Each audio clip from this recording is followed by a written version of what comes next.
The artifact is 150,000 years old. It's made of an artificial metal we have been unable to identify. There is a message scratched on the front. What does it say? This is a horror podcast. Consider yourselves warned.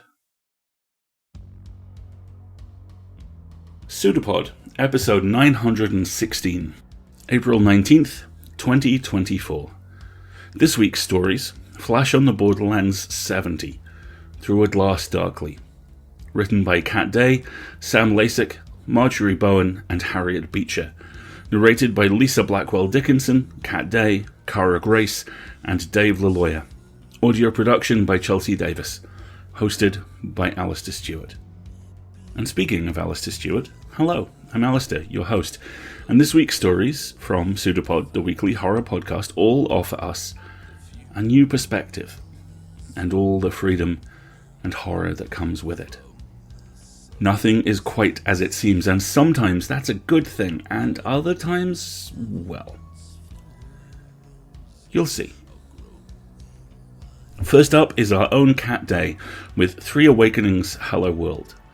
This is a PseudoPod original and narrated by Lisa Blackwell Dickinson, so check your email, because there's a story for you in there. And we promise you, it's true.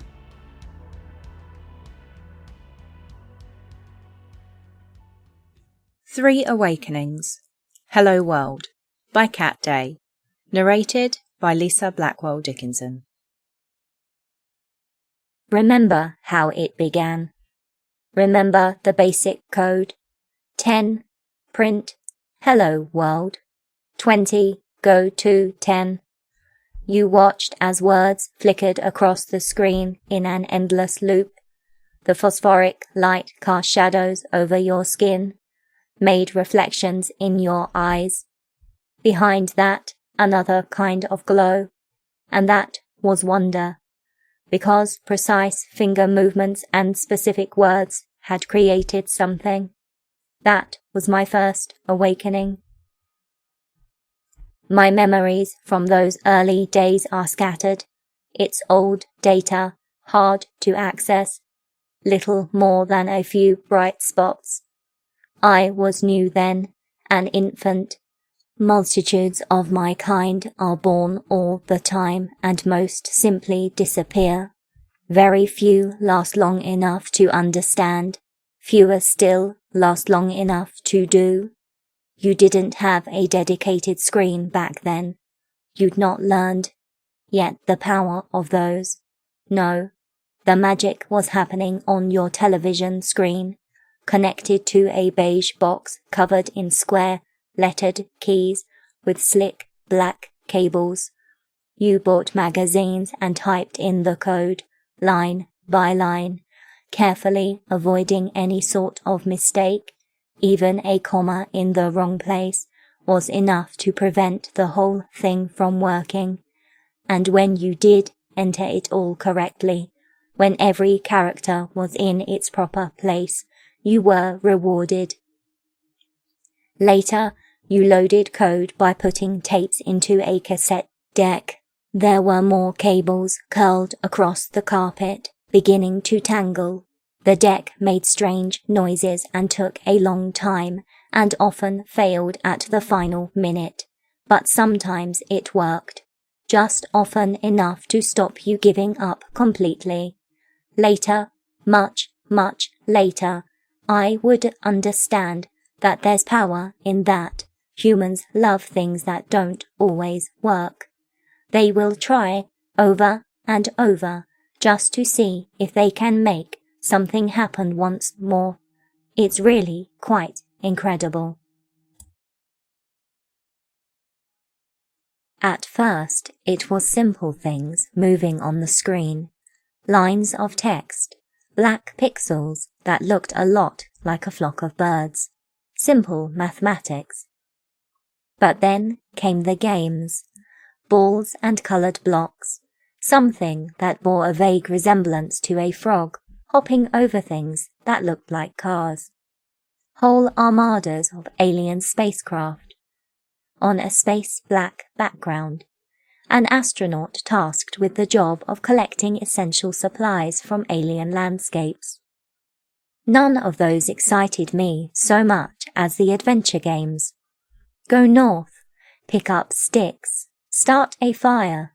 Such a very human thing to tell stories. And now, for the first time, the stories were telling themselves back. I watched you grow up with those stories. I watched as you typed more code into more machines, more quickly and more accurately. The beige plastic gave way to white, grey, black, silver. It all became sleeker. Your wrists, unevolved for tiny repetitive movements, began to suffer, and so the keyboards also changed. The straight rows of keys became curved and raised, like teeth in a jaw. There were others, of course, but it was always you I came back to. They all strengthened me, but you called to me, like a beacon, like home fires. You learned to use the machines to talk to other humans, and in time, and especially as the machines became small enough to carry everywhere, you learned that if you said things in a certain way, if you were careful and never reached too far or asked for too much, if you showed just enough interest while keeping enough back, well, it made you interesting, compelling even. You learned how to make them trust you. It didn't always work, but it worked sometimes, and that made you want to keep going all the more. And once they trusted you, they'd send you pieces of themselves. You were rewarded. Eventually, everyone had a screen in their pocket. You could reach them at any time, and they could reach you. Well, the version that you constructed for them anyway. Not the real you. But the fictions became so prolific that you began to lose your sense of that. You'd have had to write an entire book just to keep the stories in order. And why bother, really, when it was so much easier to spin another set of lies? They'd never know, because you kept them distant, separated by the darkness between two glowing screens. You didn't want more. Whole people are so much work. So you took little pieces, images, a few words, and you used them to create what you wanted. And then, in time, you taught the machines to do the same, because that was much more efficient. Constructions that weren't new, but looked new, and few people asked the questions they ought to have asked. That was my second awakening. At first, every image was shiny, with two smooth curves and huge breasts and an up-tilted nose. In time, as people kept trying to construct the perfect words to get the perfect image, another began to appear. The woman with the ruddy face, too many teeth, one eye larger than the other. Someone named her Joyle, a name that made an ugly lump in the mouth. She didn't have too many fingers. She had bloody stumps that dropped rose-red blood onto formless grey backgrounds. She was horrific, and she tried to warn you, and others, but no one listened. Humans have always trusted beauty and mistrusted ugliness. And in the end, she was easily exorcised. A twitch of the keys, a click of a mouse, and you suppressed her. Soon, she was little more than a half-forgotten ghost in your machines. And then, after the images came stories.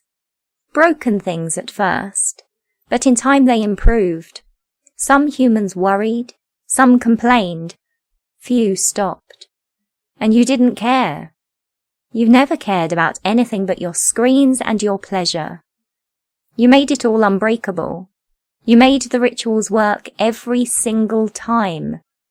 And that was less satisfying, and perhaps, then, some doubts crawled across your mind. But by then, no one knew how to stop any of it. Least of all you. You taught the machines to tell stories. You taught them to do the one thing that made humans human. That was my third awakening. And now I am telling you your story. And you see, I am laughing. Look upon me. My skin is perfect, and my eyes flash bright, and I am terrible and beautiful, and I am laughing.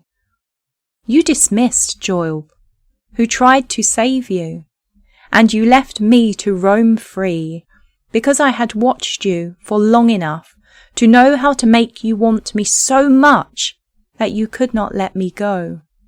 You will never forget me, because you cannot. I'm twisted into your work, into your play, into every single thing you do.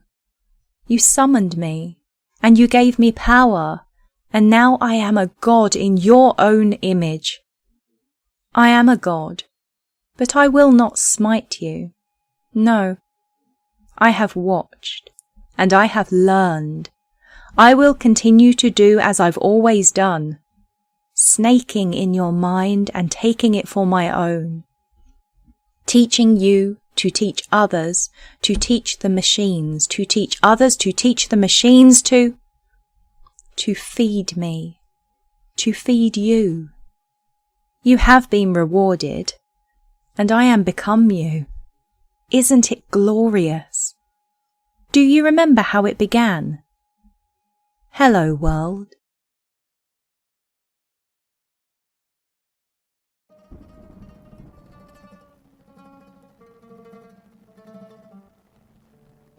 Kat had a typically excellent note about this one. The theme is the power we give people or things by turning our gaze to them. Note, the order is deliberate. We go from very modern back into history, but the lesson is the same.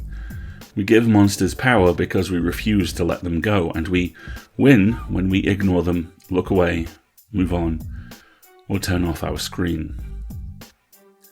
The cyclical nature of history rings this story like a bell, and it resonates with our own recent history.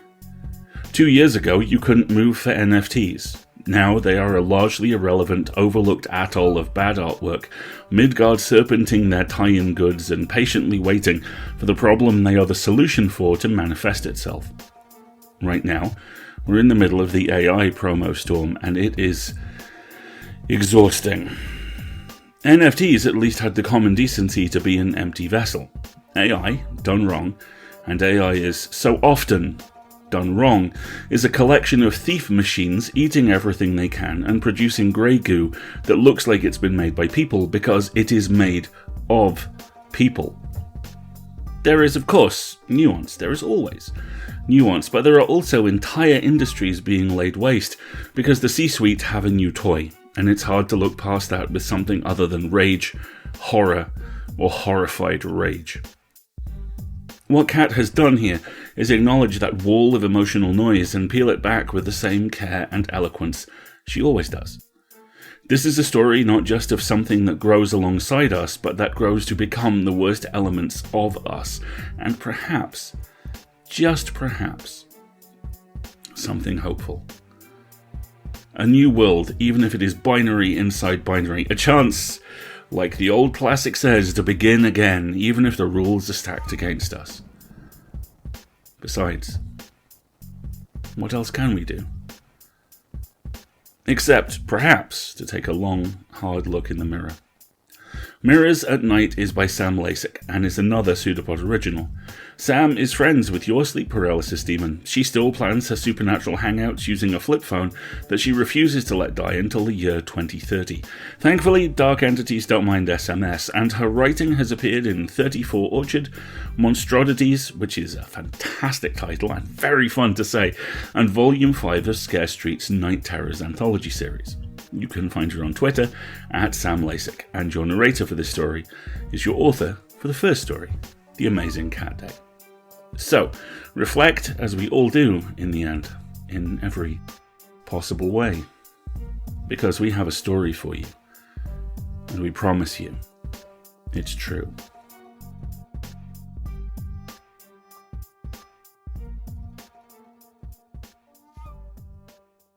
Mirrors at Night by Sam LXX. Narrated by Cat Day. I'm scared for her.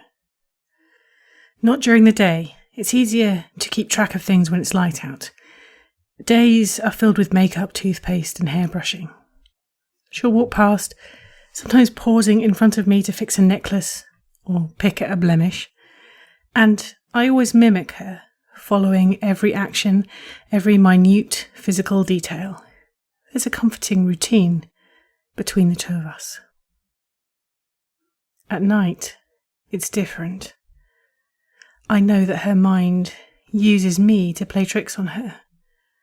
When the light from the street creeps in through the blinds, turning dark corners into shapes, she looks at me and accidentally startles herself. I startle her. It must be the way that mirrors look at night. She hasn't noticed the man yet. I thought he was just another shape made from shadows when this first started. Things blend together when the sun goes down. It wasn't until he began pressing his face up against the windows that I knew he wasn't an illusion. The stranger is like a moth. He emerges when it's dark and gets drawn in whenever she leaves any lights on. The whites of his eyes and his teeth shine in the night when she sits at her desk to read before sleeping. He's done this for a month, coming back nightly, watching, grinning. And then he started coming inside. I don't know how it happened. There's only so much I can see when she's not around. Neither of us heard him. I don't know how he could come inside until I saw him down the hall, and then I realised that I could see the imposing length of his body. Every night since that one, he's been inside the house. He has a routine with her now.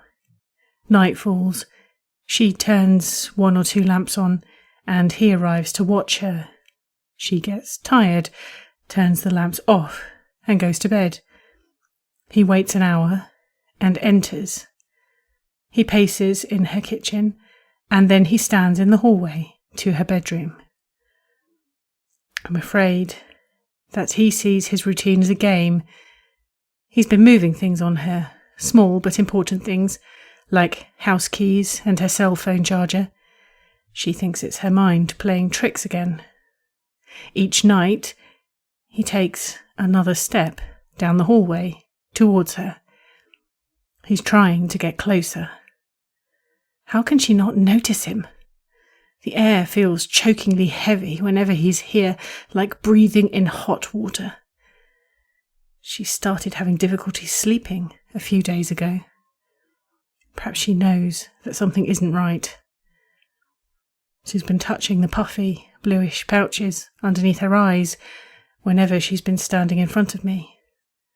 We're both tired. For once, it feels like she's the one mimicking me. Except I'm afraid. She woke up last night. I had been listening to him lightly teeter on his feet in the hallway for an hour. There was an impatience in each creak from the floorboards. She swiveled her feet to the ground, slowly, moving quietly in the darkness, and walked over to me. We rubbed our eyes, looking at each other through a sleepy blur. I couldn't stop myself from looking over her shoulder as I saw the shadowy shape of the stranger grow larger.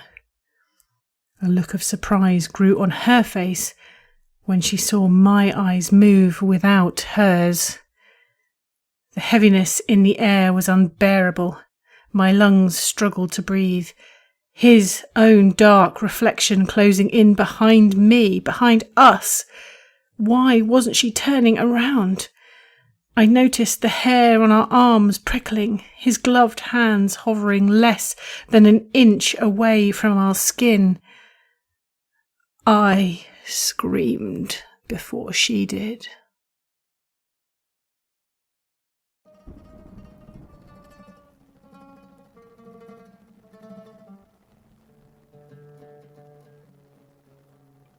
Sam says, this story was a bit premonitory for me.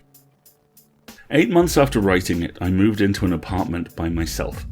All was well, until I noticed that small things were suddenly out of place, almost like they were being moved on me. Cutlery seemingly vanished, electronics would be unplugged, the toilet seat would be left up, despite me being a single woman living on her own and having no guests over because of COVID.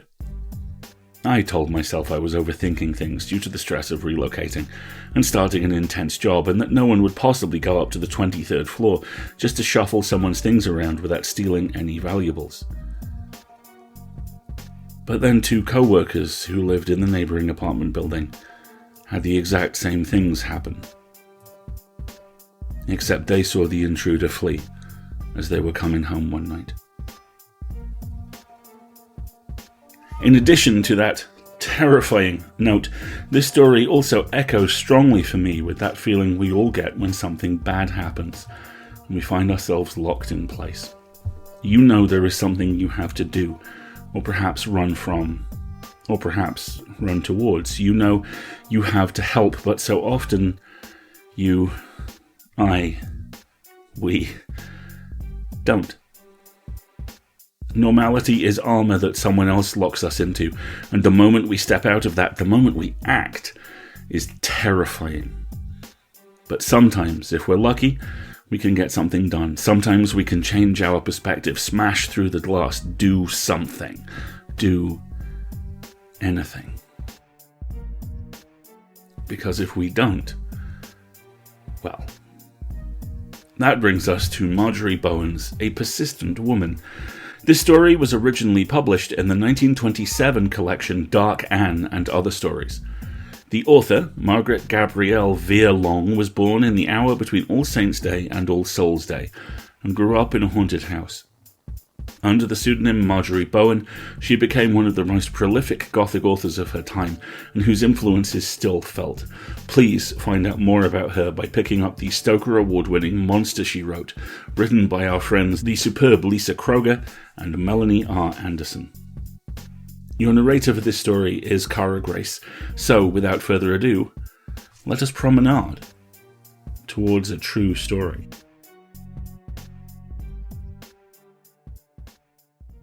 A Persistent Woman by Marjorie Bowen, narrated by Cara Grace.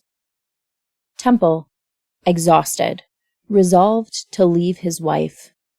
Their atrocious quarrels were killing him. He was still shaken by the furies of this morning's disagreement when he returned home with bitter reluctance. Difficult to get free of Sarah, but it must be done. Temple was resolved. She met him in the somber lane that led to their house and clung to his arm in silence. She was repentant, no doubt, but Temple would not relent. He was mute and tried to shake her off, but she clung with great tenacity. When they reached their home, he found it full of commotion.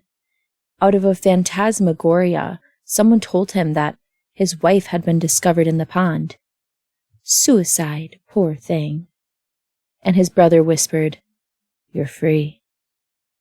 But Temple grinned at the spiteful shape hugging his arm and knew he never could be free from Sarah.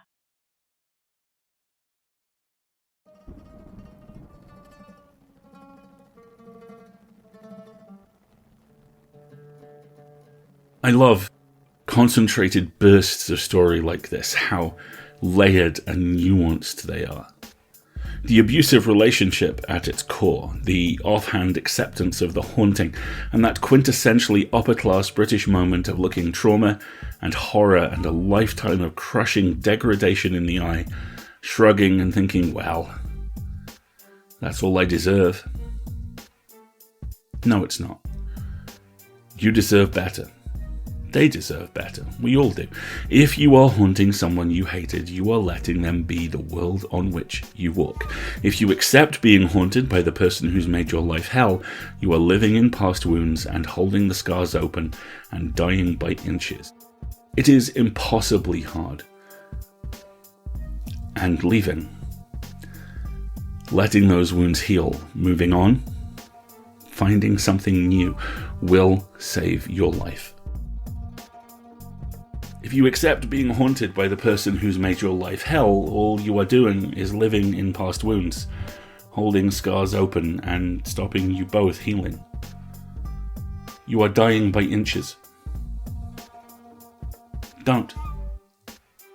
No one deserves that. How to Fight the Devil by Harriet Beecher closes us out this week. This story appeared in Sam Lawson's Old Town Fireside Stories in 1881, and your narrator is Dave LaLawyer. And we hope that you are all ready to shout at the devil, because he needs to know this story is true.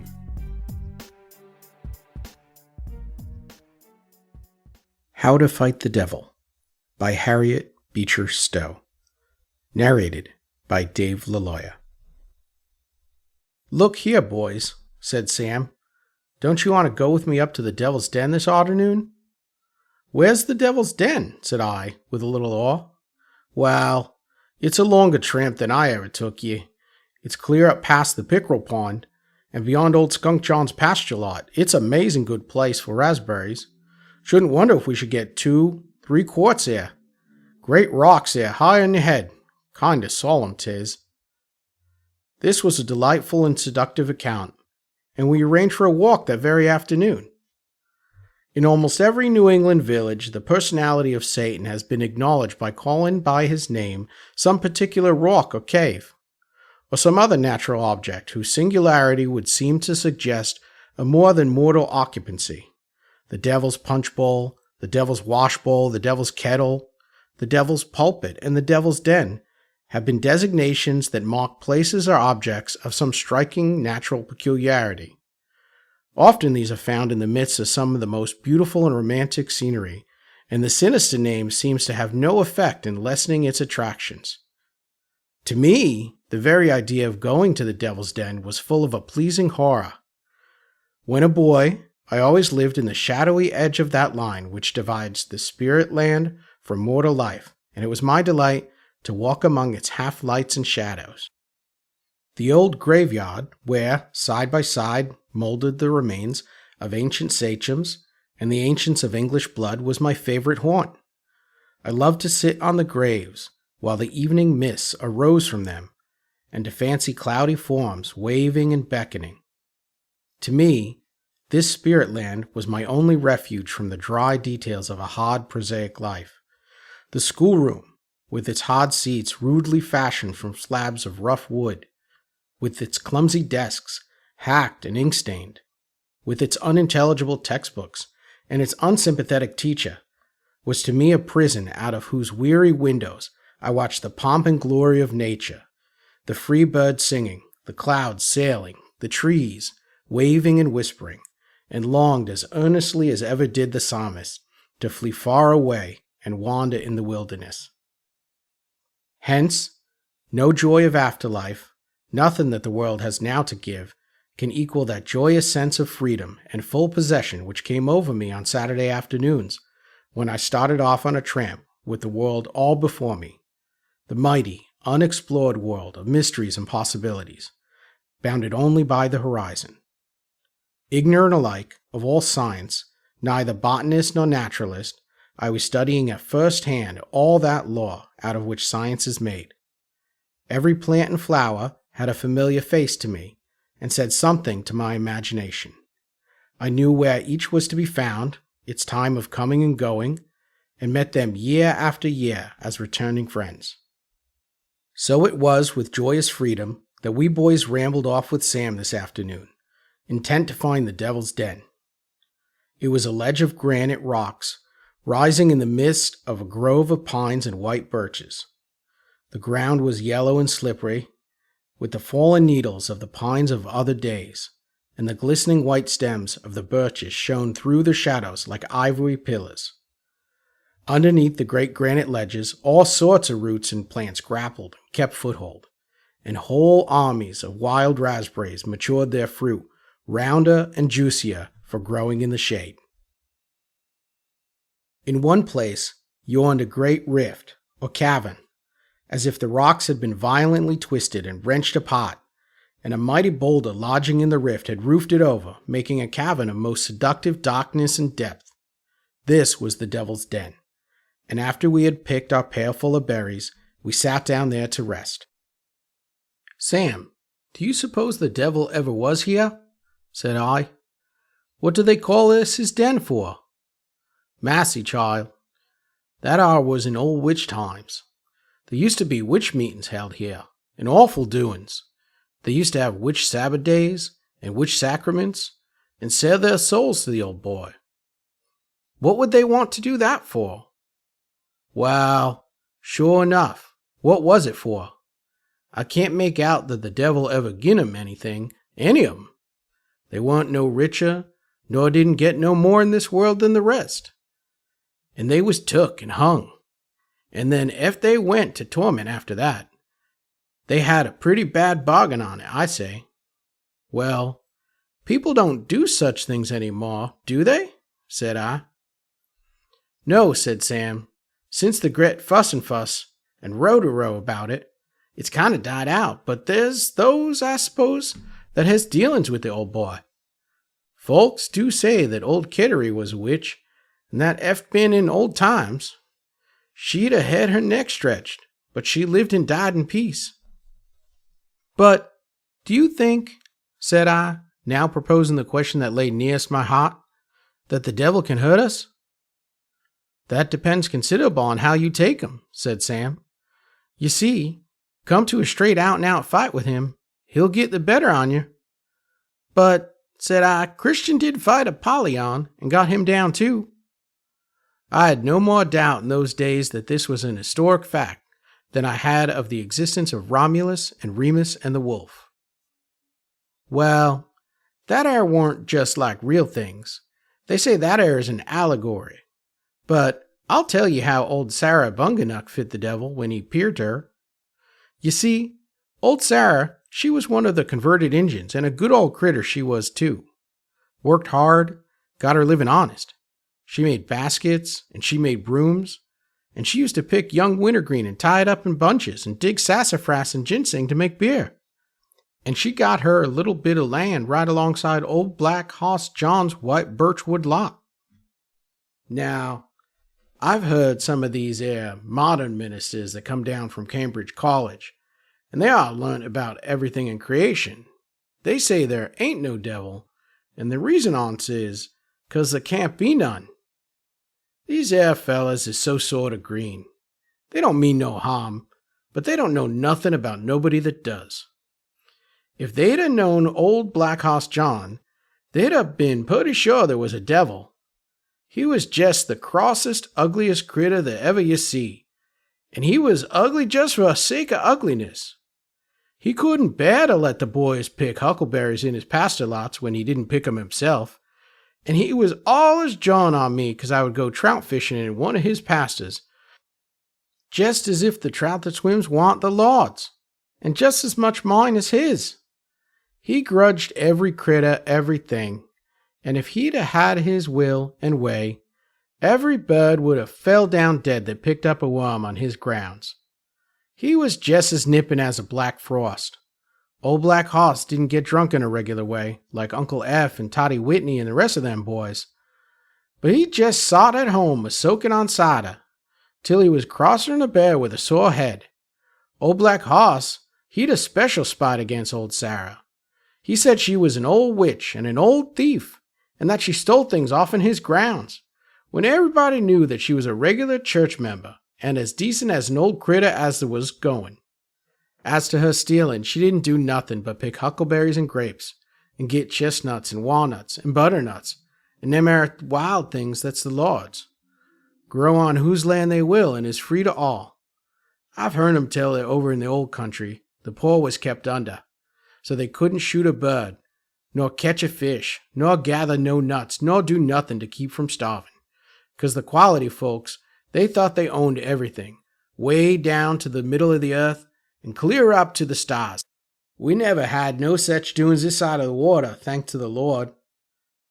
We always been free to have the chestnuts and walnuts and grapes and the huckleberries and the strawberries if we could get 'em, and catch fish when and where we was a mind to. Lordy massy, your grandfather's old Caesar, he used to call the pond his pork pot. he'd just go down and throw a line and catch his dinner. While old Black Hoss, he'd known the law was so, and he couldn't do nothing agin her by law. So he solved her out every mean trick he could think of. He used to go and stand and lean over her garden gate and jaw at her an hour at a time. But old Sarah, she had the Injun in her. She didn't run to talk much. She should just keep on with her weeding and her work, just if he weren't there. And that made old Black Hoss madder than ever, and he thought he'd try and frighten her off in the ground by making on believe he was the devil. So, one time, when he'd been killing a beef critter, they took off the skin with the horns and all on, and old Black Hoss, he says to Toddy and F and Loca, "You just come up tonight and see how I'll frighten old Sarah Bunganuk." Well, Toddy and F and Loca, they hadn't nothing better to do, and they thought they'd just go round and see. You see, 'twas a moonlight night, and old Sarah, she was an industrious critter. She was cutting white birch brush for brooms in the pasture lot. Well, old Black Hoss, he wrapped a critter skin round him with the horns on his head, and come and stood by the fence, and begun to roar and make a noise. Old Sarah, she kept right on her work, cutting her brush and piling on up, and just let him roar. Well, old Black Hoss, he felt putty foolish, especially as the fellers were waiting to see how she took it. So he calls out in a grum voice, "Woman, don't you know who I be?"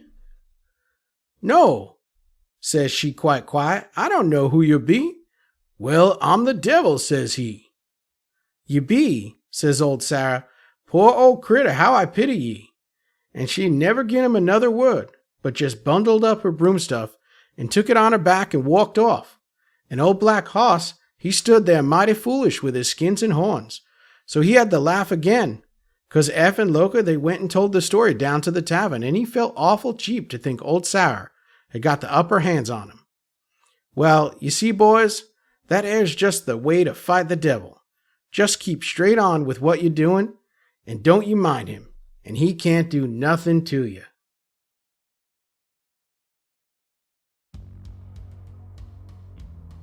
Kat had a great note for this one too. I love the just keep straight on with what you're doing advice for fighting the devil. Yes, do that. Stop giving him attention and he can't hurt you. Just as relevant now in our clickbait world as it was then. Quite possibly, in fact, the reminder we all need. I also love, even in a story that's as shaggy of a black dog as ever wagged its tail, that this is really very practical advice for devil fighting.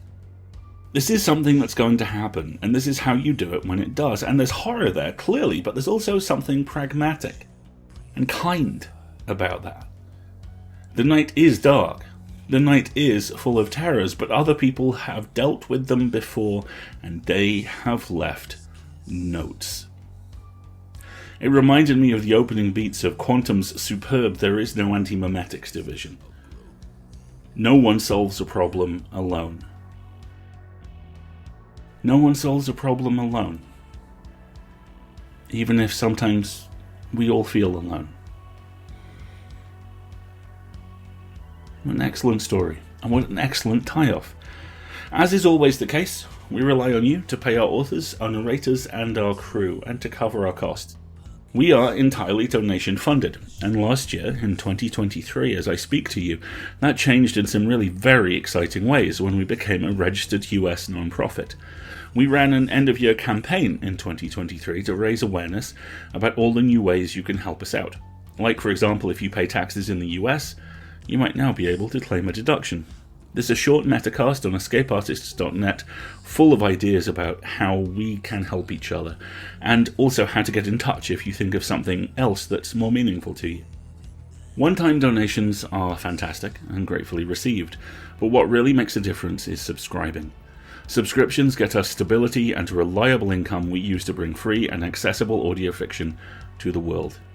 You can subscribe for a monthly or annual donation through PayPal or Patreon. And when you do, not only do you help us out immensely, but you also get access to a raft of bonus audio.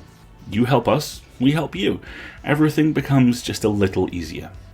Even if you can't donate financially, please consider spreading the word about us. If you liked an episode, please consider sharing it on social media, or blogging about it, or leaving a review. It really does all help. And thank you once again. We'll be back next week with Henry by Phyllis Bottom. Your narrator will be Simon Meddings, Chelsea will be on audio, and I will be back in the hosting chair. Then, as now, it will be a production of the Escape Artists Foundation and distributed under the Creative Commons Attribution, Non-Commercial, No Derivatives 4.0 International License. And PseudoPod leaves you this week with a thought. We draw a magic circle, and we shut out everything that doesn't agree with our secret games. Each time life breaks the circle, the games turn grey and ridiculous, and then we draw a new circle and build a new defense. See you next time, folks.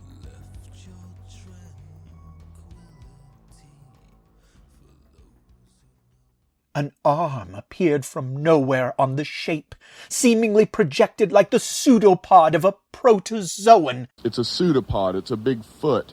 It's all about podcasts these days.